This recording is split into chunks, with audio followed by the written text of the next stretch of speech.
Канышай, бүгін бізде эфирлеріміз шындап музыкалдық жана би эфири болды окшойт. Акыркы жарым саатыбыз бул да бекенин эмес. Сыртта айбагандай маанайыбыз түшүп, кар жаап салдыбы, суук болот деген учурда биз силерге жаздай жаңырган жайдай аптаптуу, ысык уникалдуу мындай эксклюзив музыкалык номерлерди сунуштайбыз. Алардын катарында дейле бир дагы телеканалда бул күнгө чейин болбогон кыргыз латино бийин көрөбүз. Шоу балет Вегас бир гана сиздер үчүн Кейджи Латино. Кеттик.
Браво! Кыргыз латиносу мына ушундай, урматтуу телекөрүүчүлөр. Терең ыраазычылык билдиребиз сиздерге. Чоң рахмат.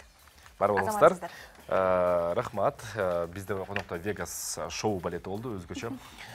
Кыргызча латино. Эми эл пикирине коюлсун, талкуу жаратат деп ойлойбуз. Албетте ар бирөөнүн өз пикири бар. Бирок ошентсе да бул өзгөчө жаркын бий болду. Биз бул жакта туруп алып энергетиканы сездик го, башкача бир дем келип атты. Туура, абдан мындайча айтканда өтө күчтүү эки маданиятын айкалышы болду да. Ал эми азыр болсо жалпыңыздардын жылмаюңуздарга бир себеп болгон тамаша торду